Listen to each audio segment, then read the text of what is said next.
भाई बहुत ख़राब हालत है बॉलरों की। भाई बिल्कुल कुछ नहीं है बॉलरों के लिए। बैट्समैन तो मार ही रहे थे उन्हें, बैट्समैन उनके पीछे पड़े ही थे। अब पिच क्यूरेटर भी उनके पीछे पड़ चुके हैं। ऐसी फ्लैट ट्रैक दे रहे हैं भाई बॉलरों के लिए। कुछ तो रख दो भाई ग्राउंड पे। मैंने सिर्फ बैटिंग मशीन सुना था, रन मशीन सुना था। अब बॉलिंग मशीन भी आ चुकी है बॉलरों के नाम पे। एक हाई स्कोरिंग दिन रहा है, पूरे लगभग 1000 रन बने हैं ऑलमोस्ट भाई एक दिन में। और एक मैच में तो 250-500 रन पूरे लगभग।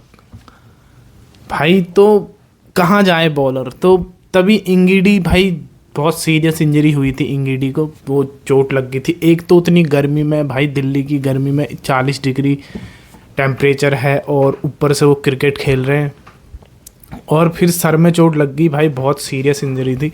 अब तो वो ठीक है बट, और इंगिडी ने उठ के स्कोर देखा होगा ना कि दिल्ली ने बना दिए भाई 264 रन बना दिए, ये तो हो ही जाएगा।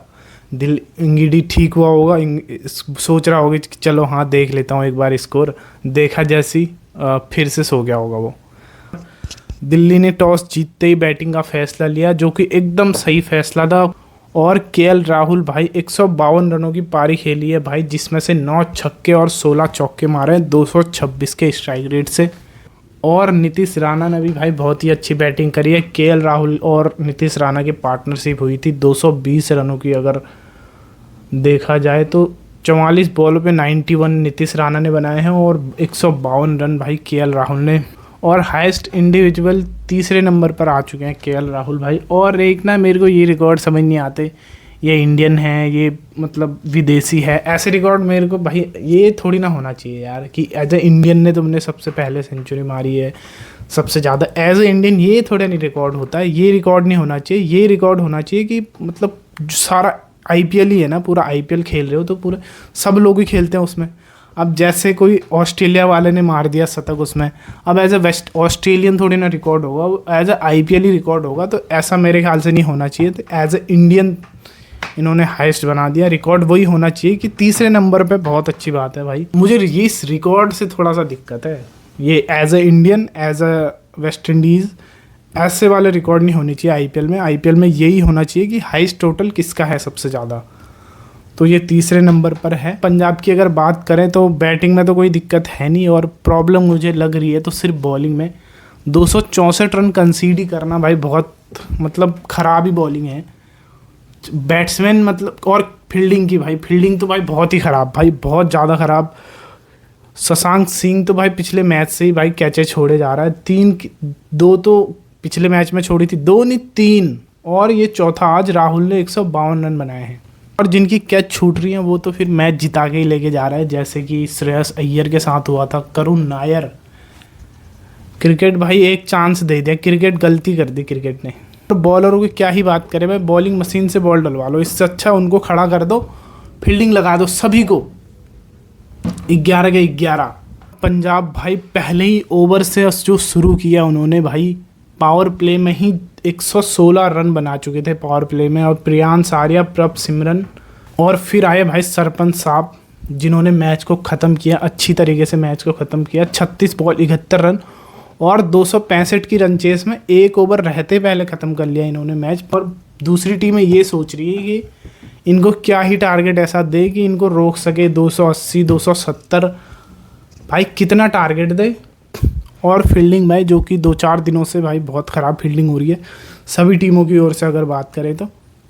और फील्डिंग का महत्व इन बड़े रन चेसों में कहें या इतने बड़े हाई स्कोरिंग मैचेस में और ज़्यादा बढ़ जाता है, क्योंकि देखो जो टारगेट देने वाली है उसने तो मार लिया रन, उसने खेल लिया जैसा खेलना था, उनके पास कोई स्कोर नहीं था, हमने इतना बनाना है, उनका बना दिया उन्होंने टारगेट, ठीक। पर ऐसा नहीं है कि उनको फील्डिंग नहीं करनी है। और जो चेस कर रही है उन्हें पता है कि इतना टारगेट है और हमें इस तरीके से खेलना है, हर ओवर में 1-2 बाउंड्री हमने मारनी है, और तो वो वैसे ही खेलेंगे। और कैच आने के चांसेस हर ओवर में हैं अगर इतना बड़ा रन चेस है तो। और फिर इसमें डिपेंड करता है कि तुम कैसे फील्डिंग कर रहे हो। बहुत ही अच्छा कैच पकड़ लिया बाउंड्री पे और 1 रन बचा दिया, 4 रन बचा दिए, तो ये भाई फील्डिंग का महत्व, कैचेस विन मैचेस है ना, तो इन मैचों में बहुत ही ज़्यादा अप्लाई होता है भाई कि एक तो पिचेस तुम्हें ऐसे दे रखी हैं कि मारो बस। और कमेंटेटरों की बात करें तो कमेंट्री वाले ही पागल हो जा रहे हैं। ऐसे मैचेस में बोल रहे हैं भाई कि पावर प्ले ही हटा दो, आईपीएल में पावर प्ले हटा दो, 3-3 बाउंसर अलाउड कर दो। और देखो कि इतना तरस आ जा रहा है बॉलरों पे, कमेंटेटर्स को भी।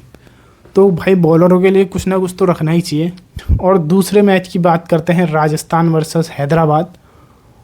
और भाई वैभव सूर्यवंशी भाई 15 साल का है, 3 बार 15 बॉलों पे हाफ सेंचुरी मार चुका है और इस बार तो भाई सेंचुरी भी मार चुका है। तो सेंचुरी से नीचे भाई नहीं तो रोने ही लगता है वो। और ये वाला मैच भी भाई हाई स्कोरिंग मैच ही रहा था, 228 रन।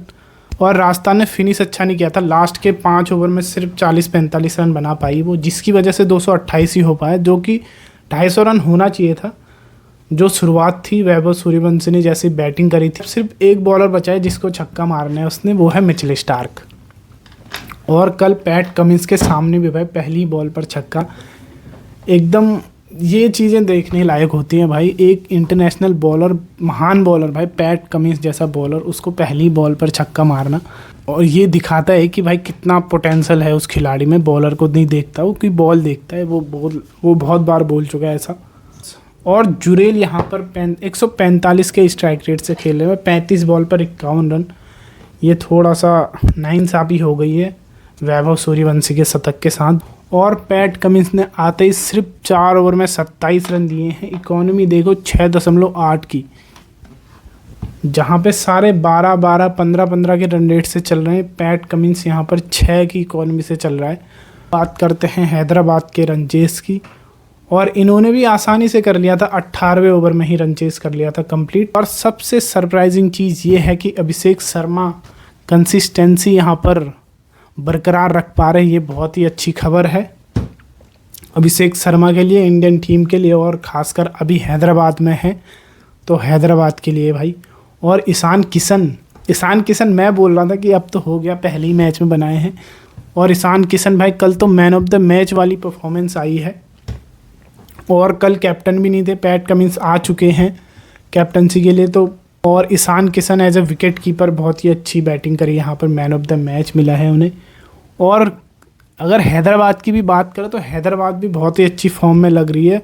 और नीतीश कुमार रेड्डी खासकर, जो कि हैदराबाद जब पहले 1-2-3 मैचों में टॉप ऑर्डर आउट हो भी गया था, तो नीतीश कुमार और हेनरिक लासन ने बहुत अच्छी पारी को संभाला था।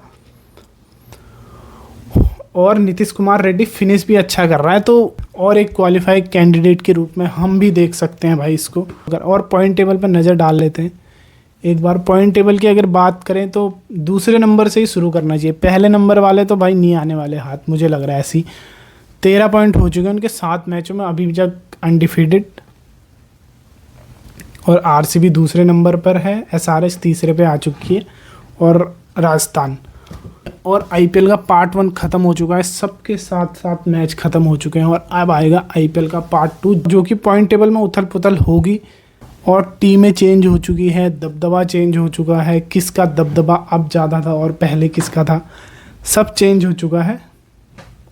तो पॉइंट टेबल अब एकदम विपरीत नज़र आ रहा है, तो आप देख सकते हैं आईपीएल। और आज है चेन्नई वर्सेस गुजरात और लखनऊ वर्सेस केकेआर। ऐसे मैचेस को देखने के लिए भाई या तो तुम्हें एकदम कट्टर फैन होना चाहिए इन टीमों का, और या तो तुम्हें सट्टा लगाया होना चाहिए। अगर सट्टा लगाया होगा तभी देख पाओगे तुम ये मैच, नहीं तो नहीं देखोगे। और प्रेडिक्शन क्या करें, 150 रन बना दें, ये अपनी पीक पर खेले और 150 रन बना दे सारी टीमें, तो यही बढ़िया मैचेस हो जाएंगे, हम देख लेंगे इतने रन। और तुम्हें मिलते हैं अगली वीडियो में, बहुत बहुत धन्यवाद।